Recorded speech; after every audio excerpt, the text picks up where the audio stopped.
दोस्तों, दुनिया का बेस्ट लड़ाकू विमान है रैप्टर और उसके बाद सीधे नंबर आता है F-35 का। ये वर्ल्ड का सेकंड बेस्ट फाइटर जेट है। वहीं बात करें सिंगल इंजन लड़ाकू विमानों की तो उसमें F-35 से बेहतर आपको कुछ भी नहीं मिलेगा। अगर आपको स्टेल्थ लड़ाकू विमान अपनी वायुसेना में शामिल करना है, मतलब कि ऐसा विमान जो कि पाकिस्तान की राजधानी इस्लामाबाद के ऊपर उड़ता रहे और हमला करें, फिर कराची पहुंच जाए, अटैक करें, वापस भारत सुरक्षित लौट आए और पाकिस्तान सर खुजलाता रहे कि कराची इस्लामाबाद पर अटैक किसने किया।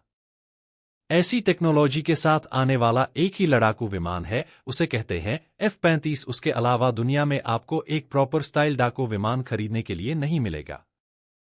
और आज मैं आपको यह सब कुछ क्यों बता रहा हूं? वह इसलिए क्योंकि रिपोर्ट्स निकलकर सामने आ रही है कि अमेरिका जो इस लड़ाकू विमान को बनाता है, वह भारत को F-35 का एक ऐसा ऑफर देने जा रहा है। इसे सुनकर भारत में वह लोग जो कि अमेरिका के कट्टर दुश्मन हैं, वह भी एक बार को सोचेंगे कि हमें अपने राष्ट्रहित में एक बार इस ऑफर के बारे में विचार तो जरूर करना चाहिए।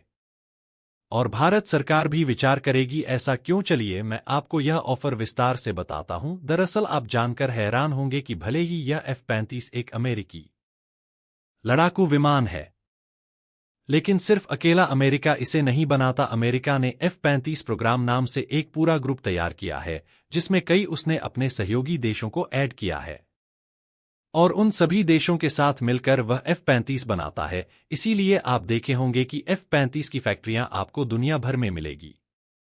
जैसे कि अमेरिका ने इस प्रोग्राम में शामिल किया है ब्रिटेन को, ऑस्ट्रेलिया को, इटली को, नॉर्वे को, डेनमार्क, नीदरलैंड्स और तुर्की भी इसमें शामिल था। इन सभी देशों में अमेरिका ने फैक्ट्री लगाई थी। वहां से F-35 के अलग अलग हिस्से बनाकर अमेरिका भेजे जाते थे और इन हिस्सों को बनाने के लिए अमेरिका ने स्टेल्थ टेक्नोलॉजी भी इन देशों को प्रोवाइड करी थी।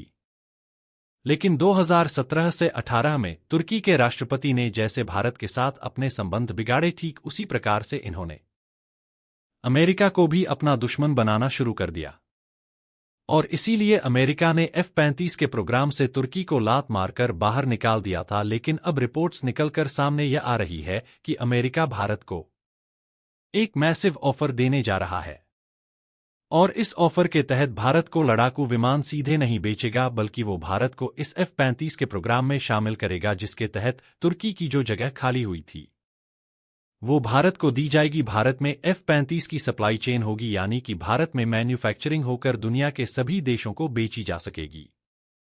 और बताया जा रहा है कि इसके लिए भारत को कुछ टेक्नोलॉजी भी दी जाएगी जो कि स्टेल्थ से संबंधित हो सकती है। बताया जा रहा है कि इससे भारत को दो बम्पर फायदे होंगे। पहला यह कि F-35 भारत को कम कीमत में मिलेगा क्योंकि यह भारत में मैन्युफैक्चर हो सकेगा। दूसरी बड़ी बात यह कि भारत को स्टेल्थ से संबंधित जो टेक्नोलॉजी है वो भी मिलेगी, जिसकी मदद से हम अपने एमका को बनाने में और ज्यादा रफ्तार ला सकते हैं। क्योंकि आप जानते ही हैं कि एमका बनाने की जो स्पीड है लगातार कम होती जा रही है, लेकिन F-35 के प्रोग्राम में शामिल होने से भारत को एमका बनाने में भी ज्यादा बढ़ोतरी मिलेगी। लेकिन आपका सवाल होगा कि अगर हम F-35 को खरीद लेंगे तो फिर एमका बनाने की जरूरत क्या है? तो जरूरत है अमेरिका का F-35 और भारत का होने वाला एमका। भले ही दोनों स्टेल्थ हो, लेकिन दोनों में बहुत बड़ा अंतर है। पहला अंतर तो यह कि F-35 एक सिंगल इंजन फाइटर जेट है। उसकी जो रेंज है वो काफी कम है, 1800 से 1900 किलोमीटर के आसपास है। लेकिन जो भारत का एमका होगा वो डबल इंजन स्टेल्थ डाक विमान होगा। वो F-35 से नहीं, F-22 रैप्टर से कंपीट करेगा। उसकी रेंज ज्यादा होगी, उसकी पावर भी ज्यादा होगी। दूसरी बड़ी बात आप यह भी ध्यान रखिए कि 2018 में अमेरिका ने जब तुर्की को इस पूरे प्रोग्राम से बाहर निकाला था तो तुर्की ने उस टेक्नोलॉजी का जो अमेरिका ने दी थी उस प्रोग्राम में शामिल करते वक्त तुर्की को उसके इस्तेमाल से आज की तारीख में पिछले 5 सालों की मेहनत से अपना खुद का कान नाम का एक स्टेल्थ लड़ाकू विमान तैयार भी कर लिया है जो F-35 की टक्कर का है। यानी अगर आपको इतनी एडवांस टेक्नोलॉजी मिलती है तो उसके इस्तेमाल से आप खुद के हथियार भी बहुत तेजी से डेवलप कर पाते हैं। लेकिन इस ऑफर के क्या फायदे ही फायदे हैं, नुकसान नहीं है। बिल्कुल नुकसान है, दो बड़े नुकसान है। पहला यह कि हमारी आदत, आप जानते ही हैं कि हम भारतीयों की ये आदत है कि जब हम कुछ चीज में अच्छा कर जाते हैं, ना तो हम कंफर्टेबल हो जाते हैं और उसे और मजबूत नहीं करते हैं। मान लीजिए अभी हमारे पास स्टेल्थ टेक्नोलॉजी नहीं है। F-35 आ गया और उसके बाद हम चीन पाकिस्तान दोनों को आराम से डोमिनेट कर लेंगे। दोनों हमारे पास वायु शक्ति के मामले में टिक ही नहीं पाएंगे, क्योंकि F-35 बहुत एडवांस फाइटर जेट है। लेकिन उसके बाद होगा यह कि हम सुस्त पड़ सकते हैं कि यार अब तो हमारे पास स्टेल्थ आ गया, इनका बनाने की क्या जरूरत है, छोड़ो उसे ठंडे बस्ते में डाल दो, इसकी संभावना ज्यादा है। दूसरी यह कि F-35 प्रोग्राम में शामिल होना कहने में जितना आसान है, करने में उतना ही मुश्किल है, क्योंकि इसमें शामिल होने के लिए आपको कुछ पैसे भी देने पड़ते हैं। फैक्ट्री लगानी है, पूरी सप्लाई चेन सेटअप करनी है, उसमें खर्चा आता है।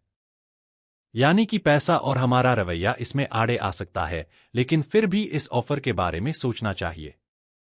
हो सके तो नेगोशिएशन भी करनी चाहिए, क्योंकि जब हम अमेरिका से बातचीत करेंगे और पैसों को लेकर बातचीत होगी तो हो सकता है कि अमेरिका कह दे कि कोई बात नहीं, पैसे हम लगा देंगे।